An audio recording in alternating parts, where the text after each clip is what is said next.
Thanks for listening to Spooky Mountain. I am Steph.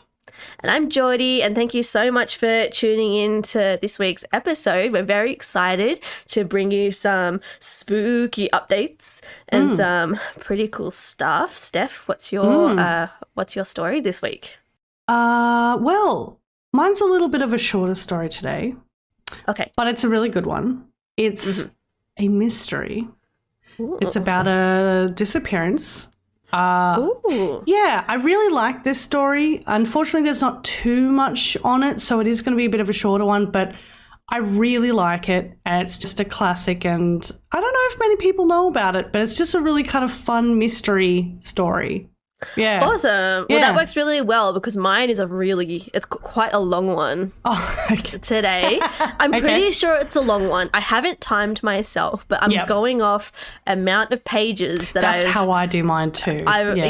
So I'm presuming it's a longer one, but maybe all my stories up until now have just been like super short and then this is like a normal sized one. But no, I think it's long. I think it's a long one. So, what's your story?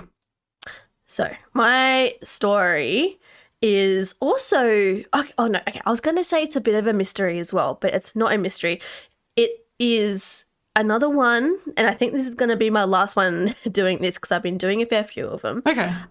It's almost like in the grey area of true crime. Okay, yeah. But with a touch of paranormal. It's a very interesting story that has been very well documented and there was like newspaper articles and stuff that were put out when it happened. So there's kind of like evidence to go along with it. And it's kind of like one of the paranormal stories that really does trigger my belief in like the supernatural and stuff, because it's like, how the fuck could the paranormal not exist if this is true? Okay, yeah, right. So I reckon you're really going to like it. I don't know if you would have heard of it, but yeah, it's a very interesting story. But it's a little bit of a longer one. But no, that's fine because that works well with my short one. That's really good. Yep. Seems like we're in sync in some weird way. Exactly. And we want to mention someone very special to us, our very first patron, Oscar. Yes. Oscar, we love you. Oh my God, Oscar, seriously, thank you. He's signed up to the Hoblin Goblins patron. Yeah, he's a Hoblin Goblin. Yep. So, yeah, he is now a part of our Discord group, which is awesome. He gets a shout out. He's getting a shout out. Here you go, Oscar. Seriously, thank you so much. It really means a lot to us that you, I guess, support what we do, and it means a lot to us. So that's really nice to know. Yeah, I don't know. It's really exciting. It is really exciting. So Steph and I were talking the other day about how we, like, every week there's something kind of exciting happening with our podcast. Yeah. Like, we had our first interview, we're having our first this and first that, and we're just getting kind of like a really good growth of listeners. It's surprising, isn't it? Like, we didn't really think it would kick off this fast, and not at all. Yeah, literally was saying like every week we're hitting some sort of milestone, which is not something we expected. We really thought this would be like in a year's time we would kind of be doing a lot of stuff. We were like, we probably won't start our Patreon for a while, and we're like, maybe we should. Yeah, we thought it was going to be so long until we really like started our Patreon, and even though we are kind of starting it off slow, we didn't think we'd even be at this point. Yeah, even merch by now. We now have merch. Yeah, we have merch now. That's so exciting. Yes, and we have people from like all over the world listening. It's not just like our friends and family giving us like sympathy listens. I love We've that. got people all over that we don't even know who you are, but you're listening, and we thank you. Yeah, thanks heaps. Yeah, it's awesome to know though. Like, I get a lot of them reaching out to us on Instagram, which is really cool, just messaging us. So, I mean, it means a lot. Any type of support, but so thanks a lot. While we're on this subject, really quickly, we actually we hit like 1,500 downloads the other day. Yes. So that's really exciting for us. 1,500 downloads. That's like Chef's kiss. That's really cool because we started in the end of, so what, it's been about the 25th of August to September. So wait, is that 4 months now? Yeah. About 4 months, yeah. So that's pretty good. That's really good. I'm really impressed. That's great. It's very exciting. We're not going to let the fame get to our heads, but you know. But does anyone want any autographs? So I actually did something pretty exciting in the past week. Yeah, you did. I did, and I don't think I've told Steph too much about how it was, so Steph's kind of hearing it at the same time as everyone else. But I went to, it was kind of like it's called Spooky Hollow, and it's a cafe here in the mountains called, what is it called? 12 Mile Hollow? Oh, God, I'm going to have to look at this. 5 Mile Hollow? It's in Woodford. It's like this beautiful cafe. And they host, I think it's like once a month, like a paranormal, supernatural related night. That sounds so fun. That's so it's cool. It's awesome. It is so cute. They give you, you can buy food. It's BYO, so I brought along some That's nice. wine. Yes, me and my mum were there, and we were drinking wine, and the speaker for the night was Bill Chalker, who, with our last episode, was featured in Steph's story. And Bill Chalker is like a well-known Australian UFO researcher, and he's written books, he's written articles, he's studied really famous like UFO abduction cases such as the Kelly Cahill case and like a few others that were quite well known. And so that was really good. He spent a lot of time kind of talking about stuff that I don't know too much about, such as like the Australian and the American military and their kind of like stance on UFOs and on like the whole disclosure thing, their denial about it all, and he actually surprisingly didn't bring up Kelly. I thought he was going to bring up Kelly because he's talked about it like every single probably yeah. So I was that bitch that was like, so can I ask you about Kelly Cahill? And I asked him whether, if you don't know this case, go listen to our last episode because Steph spoke about it. I asked if he thought that what's the organisation? Oh, the Australian, the APE or something. APE or something. It's in one of my notes. The Australian something research. Something. Yeah. It's like the kind of national UFO research organisation. Yeah, they're in Victoria. They're like Victorian based. Yeah, that's right. Yeah. I asked him if he thought that if they were ever going to release the documents that they're kind of keeping.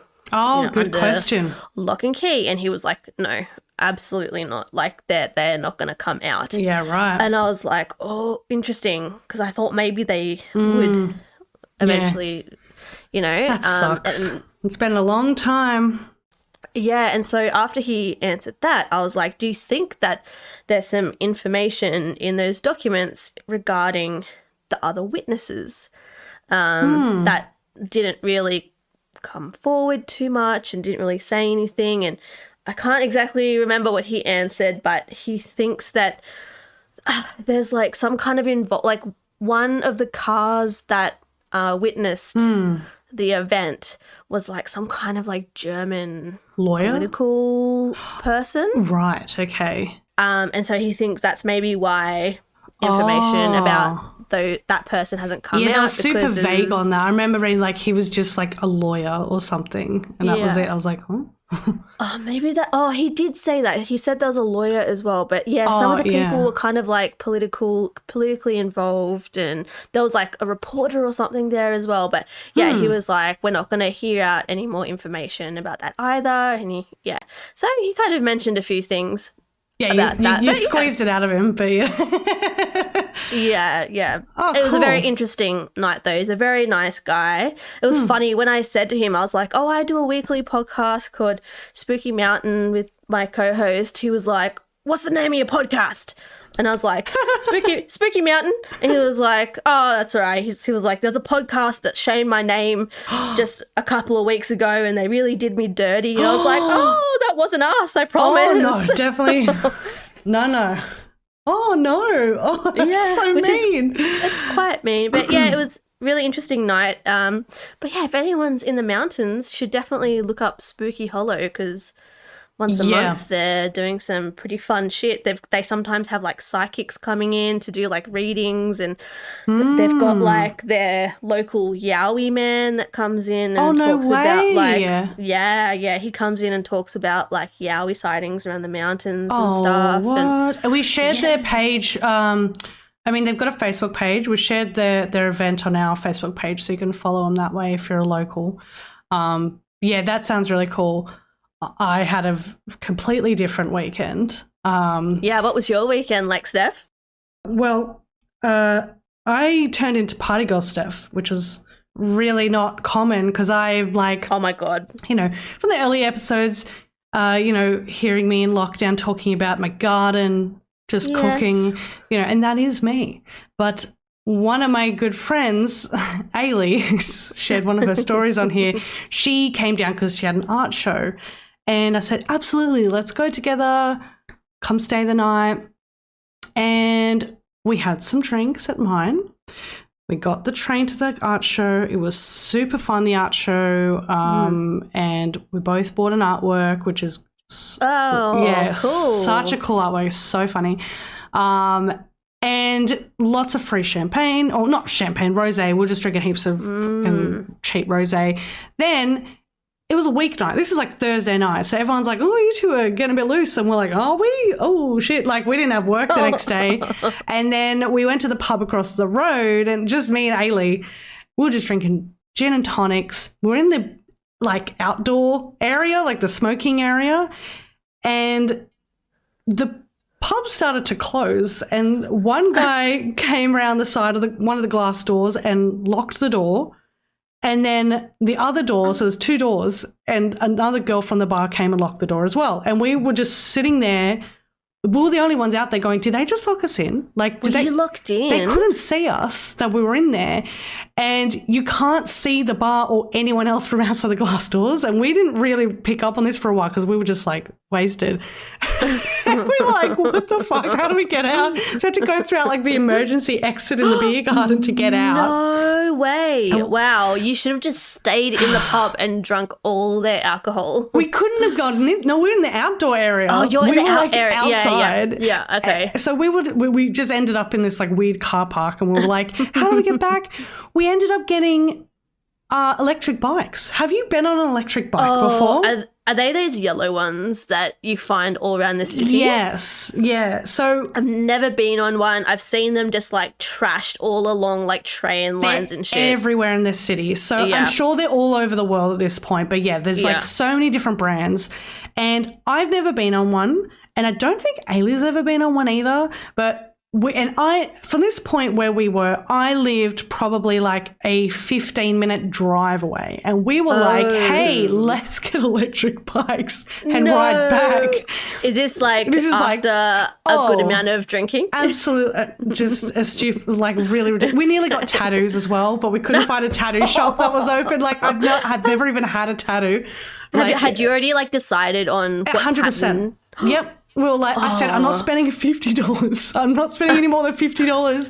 And we're like, let's get a UFO. And I was planning to just go in there and be like, give me $50 worth of a tattoo. I was just like broke and drunk, like, let's do it. Because we haven't been out in months. Like here in Sydney, like it's literally been months since we've seen anyone or done anything. So I think we were just like fully out of control. Give me tattoos, let's ride the bikes, let's get locked into pubs. It was so funny. And the electric bikes, we ended up getting on them.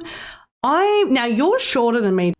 Oh yeah, I'm shorter than everyone. Yeah, exactly. So, and I do consider myself like short to medium height. When I got on this bike, you can't lower the seat that low. So I couldn't actually, like, if I had to stop the bike and I was on it, my feet would touch the ground. They were like a foot off the ground. What the fuck? This is like bikes for giants. I know. And I was panicking. I'm like, how the fuck am I going to ride this? Meanwhile, Ailey's gone down the road. She's assuming I'm following her. She's gone. And I'm like, I gotta fucking do this now. So already I haven't ridden a bike in like 3 years and I'm drunk and I'm trying to ride the bike and we're just going. I don't even know. We didn't have maps. We were like, I have no fucking, we're in this like industrial area.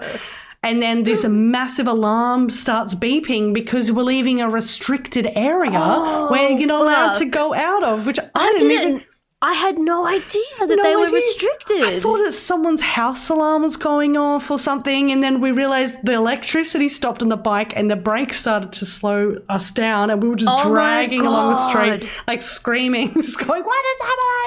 Whoa, that's terrifying. It was so funny. It was just hilarious, but we ended up having to get an Uber home, but whatever. But I'm so glad that you... No wonder all these bikes are like trashed along the side of the road. We literally just dumped, like we had to drag them back to the spot and then we just left them like next to this bush. And that's such a bad system because for anyone who's not in Australia, you probably have these same kind of bikes. They're like, there's bays all around like cities and stuff and you can pick one up and you kind of have to scan. Yeah, this all lined up next to a train station. There was like so many of them and I'm like, okay, cool. Of course we're going to take one. Of course. And $7. That was it. Really? Yep. $7. Right. I didn't know until the morning I woke up and I was like, fuck. I got on a bike last night and I was like, oh no, how much did I spend on that? Because I got to the restricted area and everything. It was only $7. I didn't even know that you had to pay for it. I thought it was like a free thing that you just they got my card scan details. the code. Oh, motherfuckers. Yeah. That's such a fucking flawed system. It's almost like a Ponzi scheme or like a scam. Like, I don't know what I did. But anyway, and then... Well, for everyone out there, this is your warning to not get the electrical bikes. Especially if you're like under 5'4". Yeah, and you're shit-faced as well. Yeah, you should. Oh my God. Yeah. And I'm reading their like terms and conditions, like, do not ride if under the influence. And I'm like, yeah. Whatever. I love Party Steph. I've been with Party Steph a couple of times and I love Party Steph. It was really fun. Yeah. And then the following night, I had a friend over from work. Oh, yeah. And we just got wasted. And we I was wondering if you did. We drank limoncello.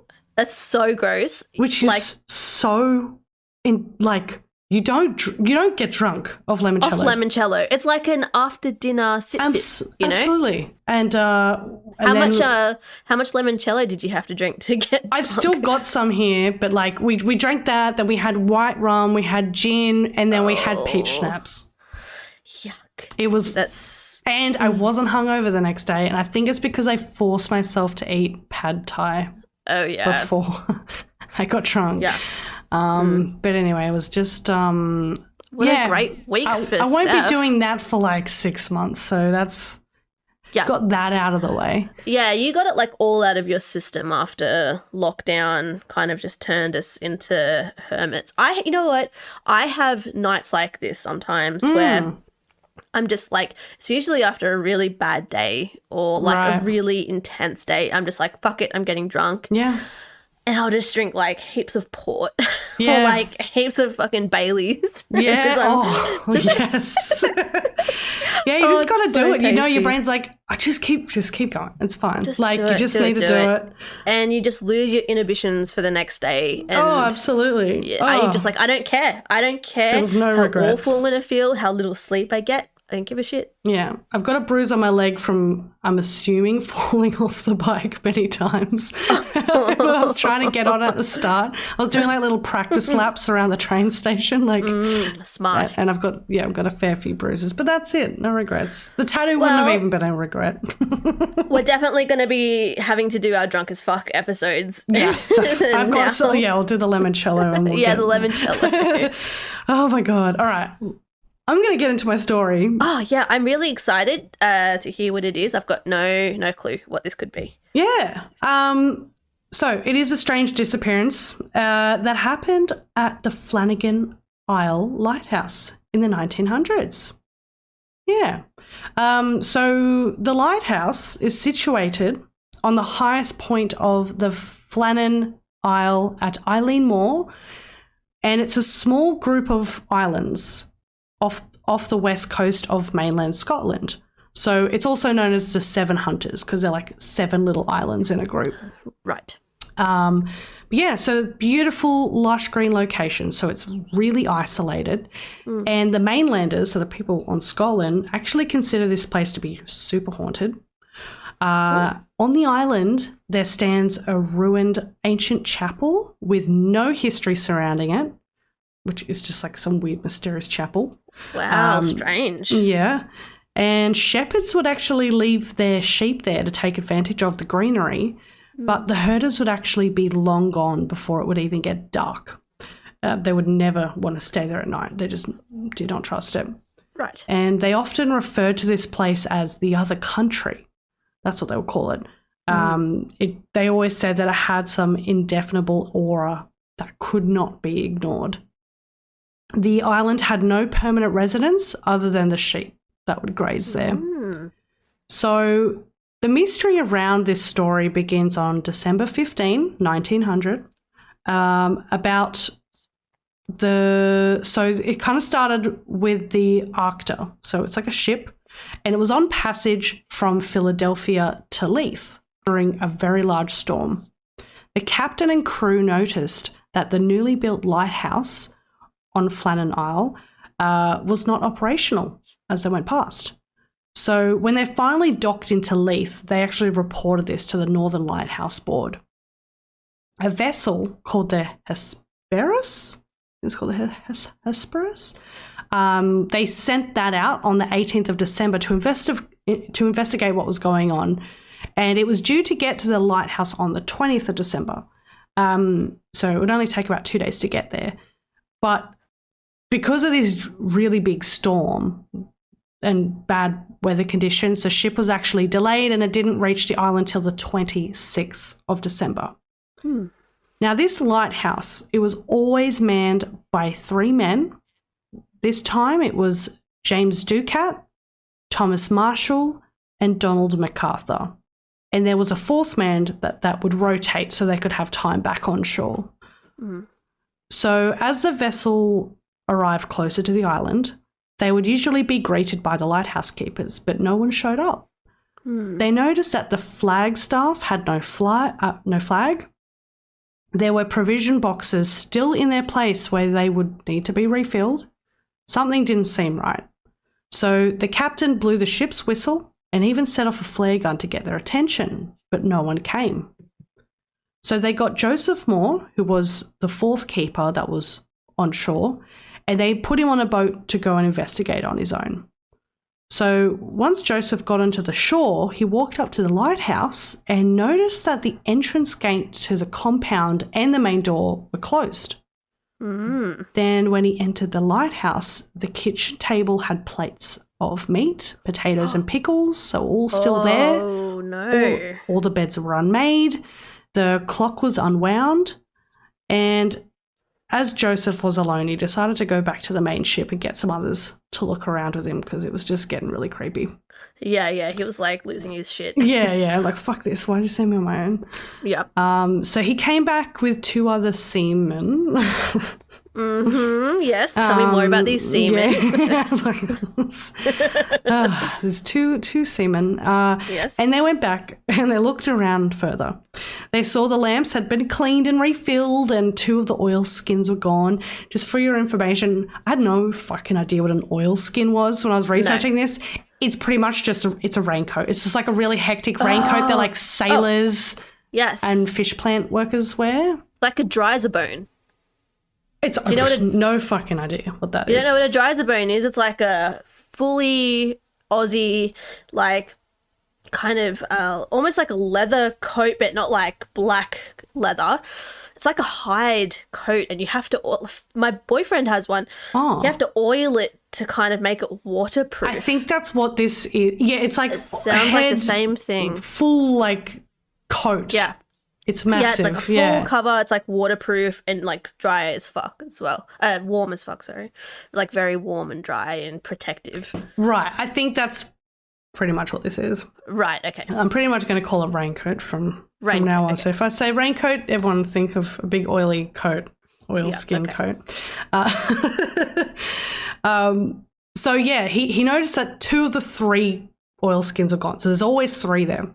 Okay. So the reason why this was strange is because it implies that one of them wasn't wearing it when they left the lighthouse because couldn't see them anyway. So it's weird because there's always one rule that there always must be one person that stays in the lighthouse, always, that must man the lighthouse and, you know, make sure they're doing their job. It's so necessary for, it's so important. Stuff, you know. So, yeah, something very important must have happened to get them all to leave, especially without your raincoat. So 2 of them left, 1 of them didn't. Now, unfortunately, Joseph and the crew, or seamen, could not find these 3 men anywhere. So they were then stationed at the lighthouse while the main ship headed back to shore. So the captain had then sent a telegram to the Northern Lighthouse Board stating, quote, a dreadful... I wish I could do a Scottish accent because they're all Scottish, but... I've got I'm half Scottish and I just feel... Give it a shot, please. I just think of Shrek. Think of Shrek. You got this. Oh, okay, all right. Oh, fucking hell, all right. A dreadful accident has happened at the Flannans. The 3 keepers, Ducat, Marshall, and the occasional, have disappeared from the island. Oh, this is not right. What is happening? Something. Okay, I'm not doing it anymore. It's getting slightly. You're doing so good. It's just something fucking weird. I'm trying to summon Shrek and I can't do it anymore. I'm under pressure. Okay, the clocks were stopped. And other signs indicated that the accident must have happened about a week ago. Poor fellows, they must have been blown over the cliffs or drowned trying to secure a crane. Shit. Yeah. I've got to work my accents for next time. Yep. So the men left to man the lighthouse and they actually continued to scour the island for clues, as you would. So they found that the east side of the island seemed to be perfectly normal. Nothing was out of place. However, the west side, well, the west landing, as they called it, had been considerably damaged by the storm that happened a week or so earlier. So there was a box that was 33 metres above sea level, or 108 feet, and it had been broken and everything was thrown about all over the place. Okay. The iron railings had been ripped out of the concrete and bent. Oh, Jesus Christ. And a rock that weighed more than a ton had been dislodged and moved. So also on top of the cliff, which is more than 60 metres up, the grass had been ripped away from the edge of the cliff as far as 10 metres. Fuck. So it's a big fucking wave by the looks of it. Yeah, pretty violent, yeah. So the superintendent of the Northern Lighthouse Board, named Robert Muirhead, came out to the island on the 29th of December to conduct an investigation. He actually knew those 3 men personally, as he was the one that hired them. And he examined everything in the lighthouse, the clothing, the food, the way everything was left. After looking at this, he concluded that Ducat and Marshall had taken their raincoats and gone down to the western side of the island. Later on, MacArthur went down to meet them in heavy rain, but he did not take his raincoat. He noted that the last person that actually left the lighthouse should not have done that. It was a big no-no, of course. Of course. This does not make sense. They were breaching the Northern Lighthouse Board rules. Yep. And Robert stated after looking at the destroyed scene, it was, quote, difficult to believe unless actually seen. But his official conclusion was this, quote, from evidence which I was able to procure, I was satisfied that the men had been on duty up until dinner time on Saturday, the 15th of December, that they had gone down to a secure box in which the mooring ropes, landing ropes, etc. were kept, and which was secured in a crevice in the rock about 110 feet above sea level, and that an extra sea extra large sea had rushed up the face of the rock, had gone above them, and coming down with immense force had swept them completely away. Now, the sad thing about this story is, of course, no bodies have ever been found, so it's just no one really knows. And down the track, they actually came across logbooks that were found. And it just makes things more confusing. So on the 12th of December, Marshall had made an entry saying, quote, severe winds, the likes of which I have never seen before in 20 years. Right. And also mentioned seeing MacArthur crying and that Ducat had been very quiet. Fuck, so it was like a pretty rough season, I guess. Yeah. Or, well, rough time. Yeah. Sounds a bit rough. Yeah. And the weird thing about MacArthur seen crying is that he was known to be a bit of a psycho. He loved to brawl people. Right. He was also a veteran mariner, so it's strange to think that he would have been crying over a storm. He was a tough boy. He was a real big tough boy, yeah. Now, the next day, on the 13th of December, the logbook said that all three men had been praying as the storm was still raging. And these three men were very experienced lighthouse keepers, and they knew they were in a safe structure well above sea level. So it was weird to think that they were freaking out this much. Also, there had been no storm reports in that area on the 12th, 13th, or 14th of December. Oh. Yeah, and the last log entry on the 15th just says, storm ended, sea calm, God is overall. Oh, okay, so it's maybe not even like the weather and the sea that is freaking them out. Yeah, it's weird. Oh, okay, all right, that's strange. Yeah, so there's no actual storm there, but they're reporting a storm, so it's very strange. But yeah, so there's not really too much to go off on this case. I mean, everyone's just like, you'd think some bodies would rock up. But for the fun part of the story is what people actually think happened. Mm-hmm. So there's been so many speculations since this story happened in the 1900s. So there's been news articles, everyone's talking about it. So let's go through some of the things people think. Aliens. Got rid of them. Giant sea serpents. Oh, yes, okay. Okay. Giant sea birds. So taken by a seabird. Of course. Which is incredible to think about. Abducted by foreign spies. Yeah. Abducted by aliens, duh, of course. Of course. That's in there. They all escaped to actually start new lives. And then one of the most popular ones is they were taken away by a ship full of ghost crew. Well, I mean, like a that ghost sounds ship. the most feasible. Yeah, it's like, what the fuck? But there's like, honestly, everyone's got their own like theory of what happened. Yeah. It is pretty weird. I mean, like, to be honest, I think it's a wave. I think it's because of the weird history that it kind of has, where it's always been like some weird, like mystical kind of strange island. Oh, and then all of a sudden these three lighthouse keepers just disappear without a trace. Yeah. But I don't know. I personally think it's a wave. I'd love to think that it was a giant seabird that managed to take three men off the island. Yes. But I don't fucking know. Maybe it was like a giant seabird alien on a ghost ship that took them away to start a new life. A ghost ship full of seabirds or something. Giant seabirds. Yeah, it could be. It's crazy.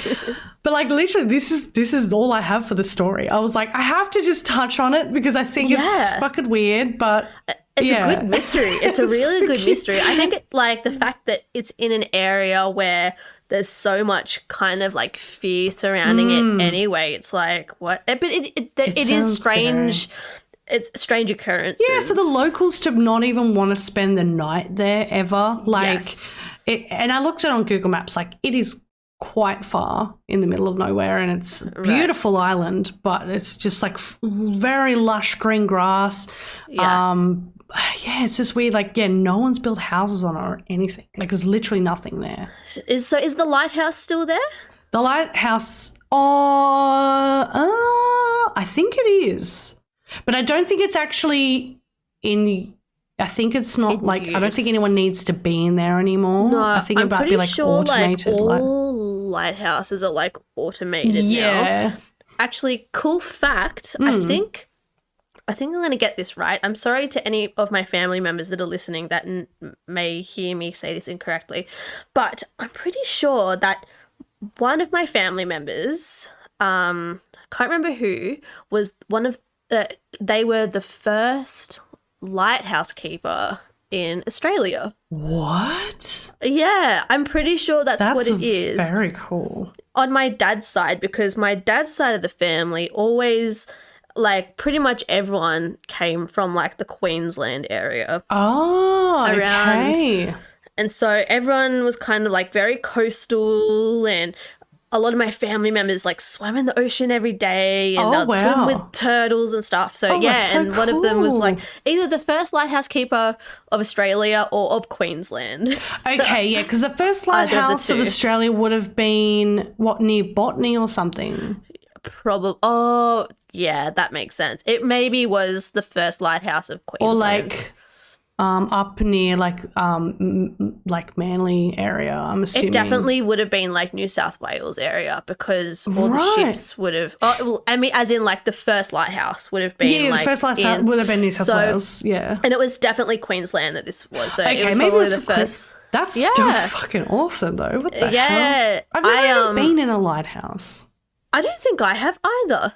I would love to. It's in your blood. You got to do it now. I got to go do it. Yeah, maybe I should go up to the lighthouse that my family member was the lighthouse keeper of to check it out. I think you need to find out more about that, because maybe it's a really creepy haunted lighthouse too. That would be awesome. Yeah, maybe we could do I could do a little ghost hunting in there. I don't know. Yeah. Presuming that all lighthouses are haunted. Oh, yeah, or something like that. Assuming just Round the Twist, the Australian kid show Round the Twist just has tainted my view on lighthouses. Oh my fucking God. I used to love that show. It's so hectic. Round the Twist. It's iconic Australian children's TV. It's Round the Twist. It doesn't get better than that show. Doesn't get better than that. All right. So I'm gonna get into my story for the week. So my story this week is, as I said, another one that kind of crosses into the territory of true crime, but with a paranormal twist. I've done this a couple of times now, and I think I just find them very interesting and fascinating, because for me, it feels like it holds an element of kind of legitimacy and truth. So my story this week is about a woman named Teresita Basa. So Teresita was a Filipino native born in 1929. She grew up in the city of Dumaguete and was the only child of a prominent and wealthy mother and father. She eventually became a student of Assumption College, which is located in Manila. And after she graduated, she decided to migrate over to America so that she could study at the University of Indiana to earn her master's degree in music. And although music was always such a huge part of Teresita's life, she eventually decided to follow a career as a respiratory therapist and would land herself a job at Edgewater Hospital in Chicago. She was extremely dedicated to her profession. She just really loved her job. And also, while working at the hospital, she did piano lessons out of her apartment just as a little kind of side hustle. Right. So it's now Monday, February 21st, 1977, and this day has been very routine for Teresita. She worked her normal shift at the hospital, then returned to her apartment building at 2740 North Pine Grove Avenue. Around 7:30 p.m., she received a phone call from her friend Ruth. The two of them spoke for about 20 minutes before Teresita told Ruth she had to get off the phone because she was expecting a male visitor. Ooh. Yes, a male visitor. And Ruth didn't ask for the man's name or any other details, so she didn't know who this male visitor was. Then, at 8:30 p.m., a couple that lived down the hallway from Teresita contacted the apartment's building janitor when they smelled smoke coming from somewhere on their floor. Yeah. So, although they weren't able to pinpoint where exactly it was coming from, the janitor decided to just completely evacuate the whole apartment complex while also calling the local fire department to attend the possible blaze. Right. When the firefighters arrived, they quickly located where the fire was burning, and it was Teresita's apartment. Oh, shit. Yes, and just in case you were thinking, no, this is not another spontaneous human combustion story. Oh, damn it. That's getting really sad. I know, this is in a way, very similar to we last looked at week's so many beginning. pictures of incinerated people after the last episode. Literally for like 20 minutes we were looking at like people that had self-combusted, and it was terrifying.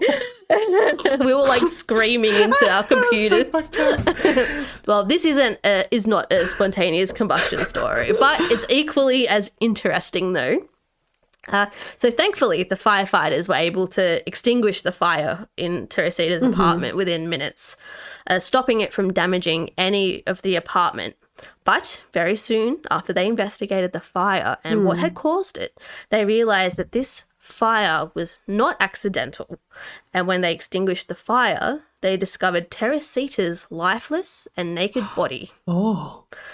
Yes, Teresita was placed underneath a mattress that had been lit on fire, and she had a large butcher's knife buried deep into her chest. Oh, shit. Her apartment had seemed to have been heavily ransacked, but investigators were unsure if anything had actually been stolen, as no one really knew what she had to begin with, just due to the fact that she lived alone.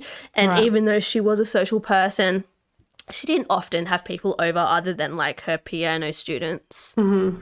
It was very quickly decided that this was a job for the seasoned detectives, because clearly they weren't just dealing with a regular everyday fire.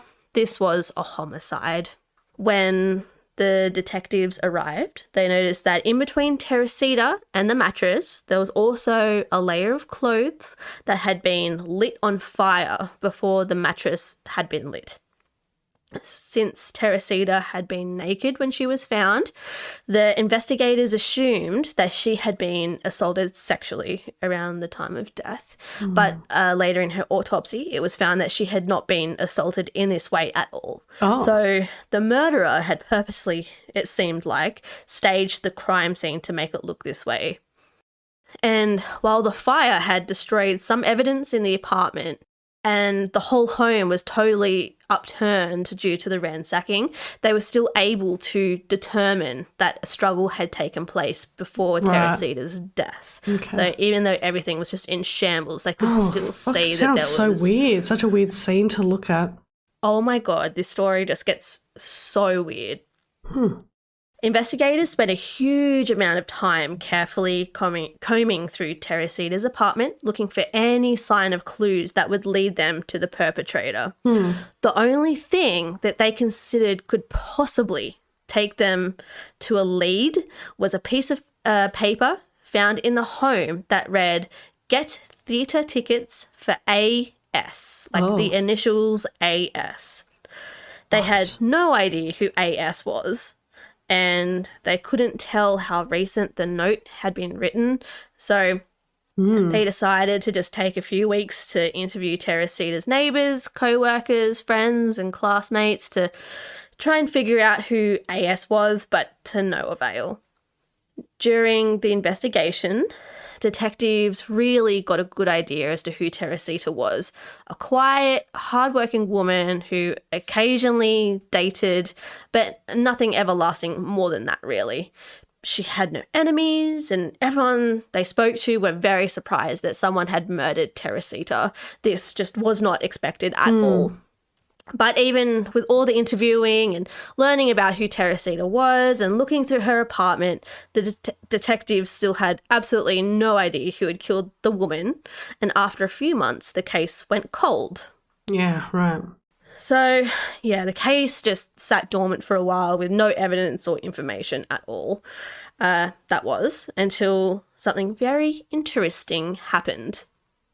In July of 1977, so only 5 months after the murder, Detective Joe Stachula arrived at work in the morning to find a note on his desk requesting that he contact the Evanston Police Department in regards to the Basa murder.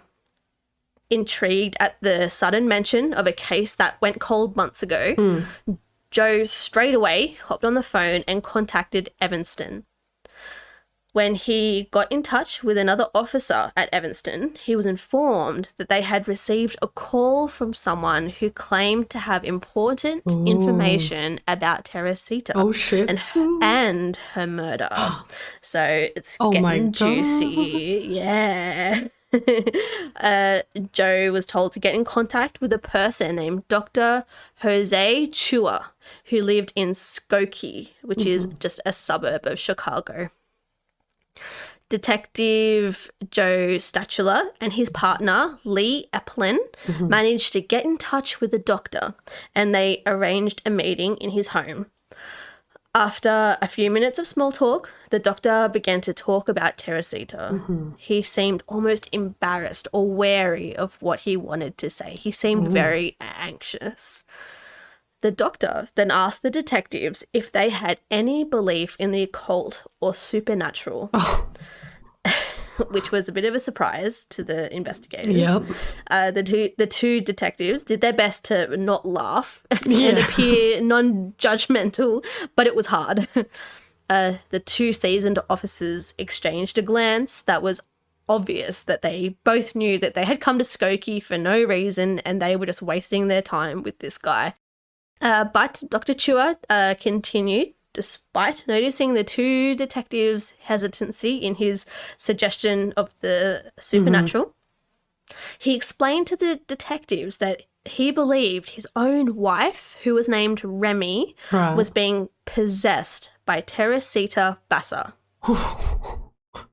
Okay. Yeah. So Remy was also from the Philippines, and she, just like Teresita, worked as a respiratory therapist at the Edgewater Hospital. Okay. They had met at orientation, but they did not really know each other at all. Right. She claimed that one day she was having a nap in the nurses' lounge, and when she woke up, she saw Teresita Basa, clear as day, standing in front of her. Remy was so frightened that she just ran straight out of the room. Oh my without hesitancy. Yeah. She just piss-bolted out of there. Yeah, I would not mess with that at all. Like, no. Me neither. I would fuck off as well. Remy was also having constant strange and disturbing dreams about Teresita. And a few weeks after that incident in the nurse's room, Remy was asleep in her and her husband's bedroom when her husband, Dr. Chua, was in a different part of the house. Right. Suddenly, the doctor heard his wife screaming loudly. Oh. He ran into the bedroom, expecting the worst, and what he witnessed was his wife in a trance-like state and talking as if she was sleep-talking. But he noticed his wife's voice didn't sound anything like it usually did, and what she was talking about was very, very strange. The voice that came from Remy said that she was Teresita Basa and she needed his help. What? Yeah. The doctor asked what she wanted, and the voice replied out of Remy that a man had entered her apartment building and murdered her violently. No way. Fuck. Yes. Okay. Yeah. Right. Yep. So, pretty spot on with the details. So far. Wow. She pleaded with him to tell the police. And then suddenly the voice stopped talking and Remy woke up from her trance-like state without being able to remember a single thing. The couple were frightened and confused. They both agreed that they weren't going to contact the police because they had no evidence of anything. Yeah. And the cops were just going to think that they were crazy and laugh in their faces if they went to the station with this. That's it. Yeah, which I understand that. I've been there. But it was only a couple of weeks later that Remy ended up in another trance. And again, it was the voice of Teresita coming out of her. But this time she was confronting the doctor as to why they hadn't contacted the police yet. The doctor replied that the couple were worried about being ridiculed and laughed at. Teresita replied to Dr. Chua that he wouldn't be laughed at because she could give him the name of her killer. Ooh, okay. The name that she gave the doctor was Alan Showery, A.S., the name that was found on the note in Teresita's apartment. Teresita told Dr. Chua that Showery had come to her apartment to help her fix her broken television, and shortly after he entered her home, he choked her from behind, stabbed her with a knife, and attempted to burn her body. Oh, what a piece of fucking shit. What a piece of shit. He even stole some of her jewelry before leaving the scene of the crime. And she even went as far as telling the doctor that Showery gave her jewelry to his girlfriend. Oh.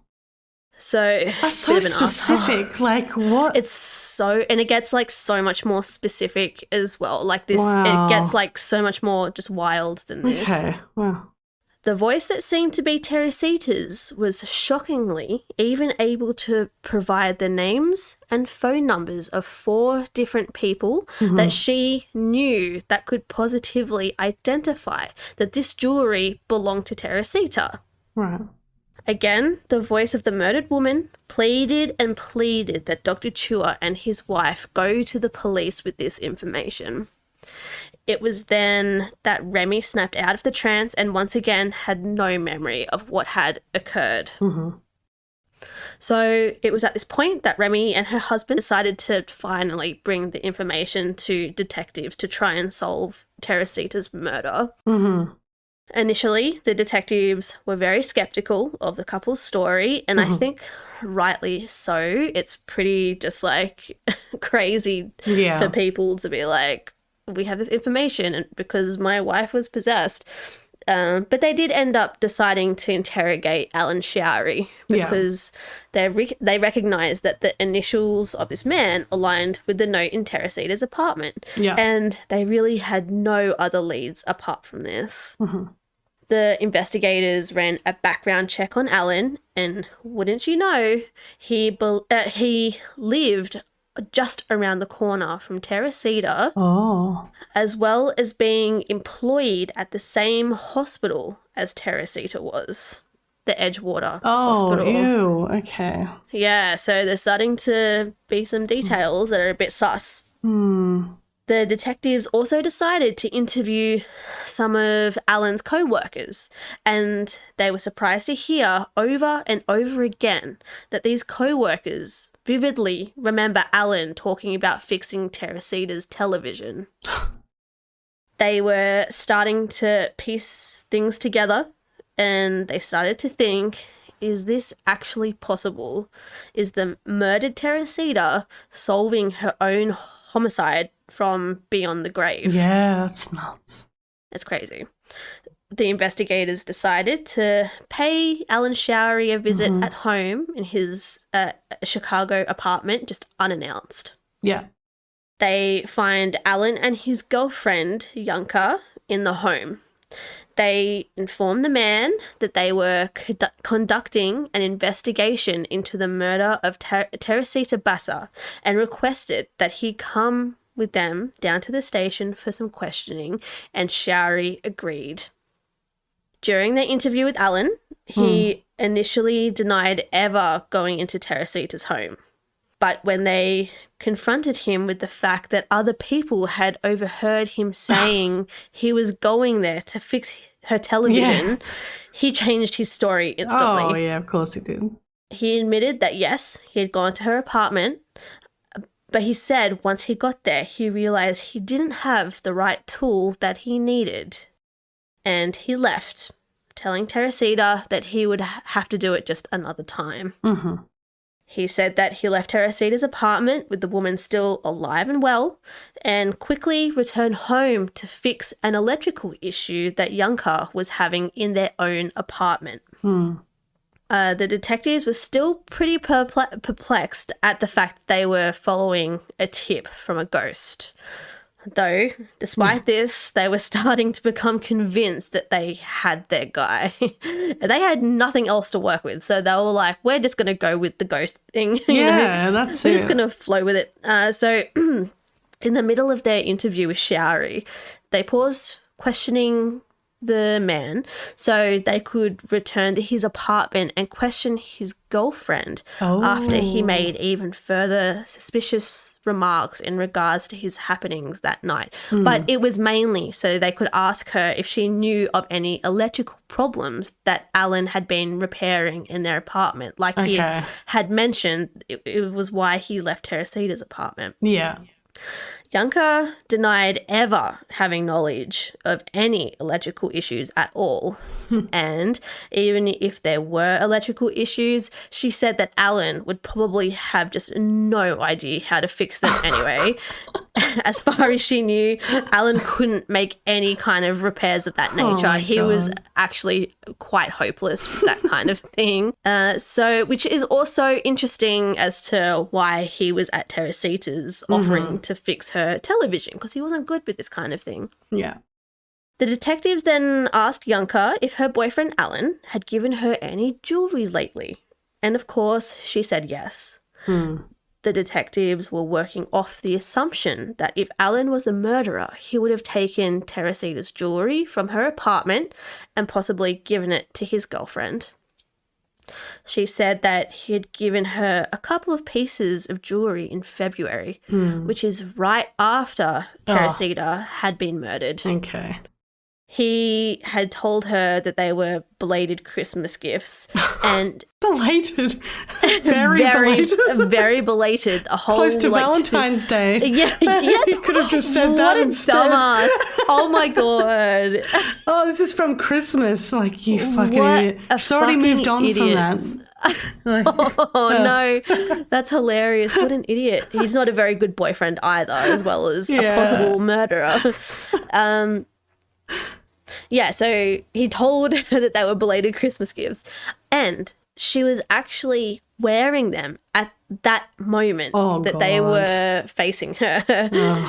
She pointed out the pendant around her neck and the gold and pearl cocktail ring on her finger. Taking a chance, they asked Janka if she would mind following them down to the police station.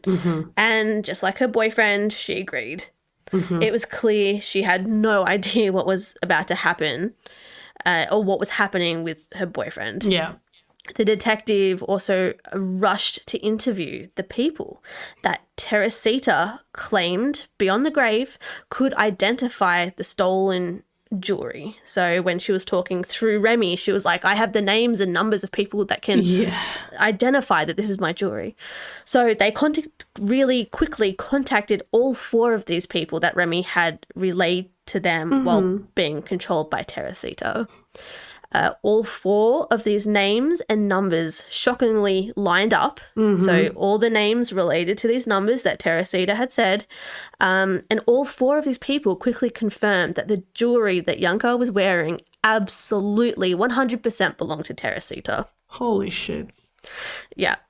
So now, with a backlog of evidence, it was presented to Alan, who had been claiming innocence this whole time. He claimed he was absolutely innocent. After being shown this evidence, he looked just as shocked as the detectives were of this information, and he turned absolutely just deathly pale in the face.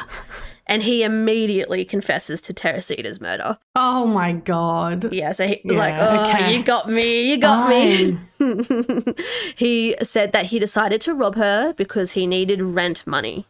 He saw this opportunity to do this when she said that she she was talking about needing her TV fixed, so he offered to repair it, despite his lack of knowledge. And he knew that she also wanted to give him theatre tickets to thank him for his efforts. She let him into the apartment, and as she turned around, he attacked her from behind. He told both the detectives that he stripped her clothes off to make it look like a sexual assault as to throw off the investigation. What the fuck? Yeah, what a fucking creep. He told the officers that he couldn't find enough money in the apartment for his rent, so he decided to just snatch all her jewelry to make the robbery worth it. And then he started the fire to cover his crime. He admitted to literally everything. His admission fit every piece of evidence they had, none of which had been ever published publicly either. Oh, okay. So the public didn't even know about these details, but he was like, I did this, and it just matched perfectly with their investigation. Yeah, so the detectives involved with the case later told reporters that they had no explanation for all the evidence coming to light and the killer being caught, other than a dead woman's ghost coming back to tell her tale.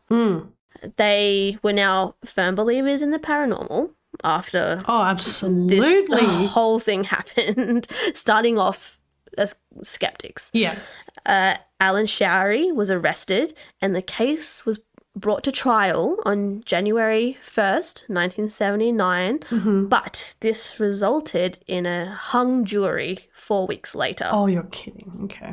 Yeah, so while awaiting a retrial, Showery was sent back to prison. And while in prison, Alan surprisingly decided to change his plea from not guilty to guilty. He landed 14 years in prison for murder, another 4 for robbery, and then another 4 on top of that for arson. Why did Showery suddenly confess? He claimed that the ghost of Teresita visited him in prison and terrorized him into confessing. Wow.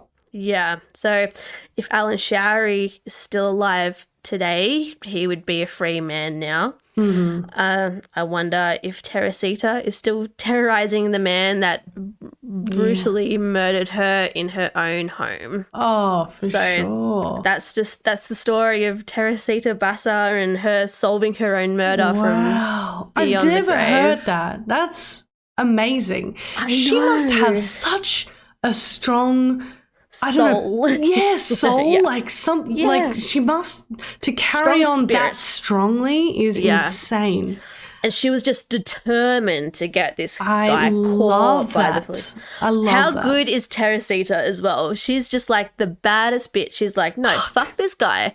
He's getting locked up. And then after he gets locked up, she's like, no, this isn't good enough. This needs to be more well known. Like, you fucking kill me and I'm going to come back and I'm going to make sure that everyone fucking knows. Yeah, you totally. did. And there's articles, there's like reports and everything to go along with it. So yeah, really interesting That's so story. cool. And it really is a story that's like, fuck, I don't know. It really does convince me of like the paranormal, you know? Like, it's gone through law. Like, they followed through with it. There's been so many people confirming what's happened. Like, exactly. And like, that's great. even just, there's like the police involved, and then like Remy and the doctor, but then also like the people who had the phone numbers that they contacted and just like, and even Alan Showery himself was like, she fucking visited me, like to change him to being guilty. It's like, okay, well then something's obviously happened. Like, exactly. And like just the fact that he instantly confessed. Yeah. It wasn't like they interrogated him for hours and deprived him of water and food and tried to implant fucking He said it was thoughts. her. Yeah. It was he like as soon as they showed him the evidence, he was like, "Yeah, you fucking got me." Oh, I love Like, that. he admitted it to it. So yeah, I love that story. I've known about it for a while, and I was very close to not doing it because I was like, it's in a way similar to my last story, just like I time love these. frame. I don't know many of these, and this is like I love hearing them because it's not something I've delved into at all, and I think it's fine. Like I know we said we're not doing true crime, but it's not about the true crime. It's about the mystery of how these things kind of the mystery behind it, or like how it gets resolved or whatever. So I think it's totally fine. I'm more than happy for you to keep doing it because I don't fucking know any of these. I love it. I'm really only starting to kind of like read about them as well because I'm very much like haunted house and haunted asylum and hospitals and the Ouija board and but these are like really kind of low-key stories that aren't necessarily like scary, but they just kind of like pique your thoughts. Yeah, it's just definitely. Like, that's very interesting, and how could this have happened, Yeah, that's so awesome. Yeah, again, I say this every week, but 2 fantastic stories. Yeah. Yeah. 2 great stories. Oh, that was great. a really good one. Yeah, absolutely. If you guys liked it as well, let us know by leaving us a review. It means a lot. Lets other people see that we exist. Yeah. Please leave us a review. It's been a while since we've had a new review. So this is your reminder right now to go after this episode's finished in 30 seconds. Go leave us a bloody review, mate. We will we'll read it out on the next episode. Yeah. But yeah, if you want to make sure we've got our website up and running, so go check it out. Jordi has made it herself. It looks fucking amazing. Yeah, I made it, and our YouTube, Steph made our YouTube, and we've got fucking awesome visuals. We've got captions. Yeah, we've got all the things. We got merch as well. So if you want to buy, we got it's only clothing at the moment. We actually thought we were going to do stickers and everything, but we had a bit of a blunder with those ones. So it's just clothing, but the blunder looks the clothes look good, but the blunder looks great. So yeah, they can be seen on our website as well. I think that's about it. But that's about it. Yeah, we got Patreon. I don't know if you just. We got Patreon as well. Oh yeah, Patreon. Just quickly, we got a Patreon if you want to join. But yeah, no pressure. No pressure at all. We'll still be here every week. Yeah. Yeah. Love you guys a lot. Love you. We will speak to you next week. Bye-bye. Bye-bye. See ya.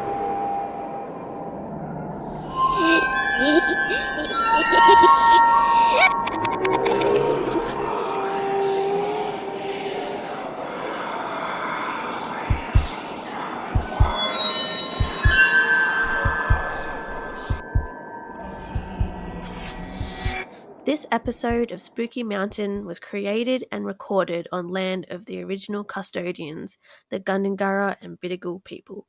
We pay respects to the past, present, and emerging mob. My name is Jordi, and I'm a proud Gunya woman. Thank you for listening.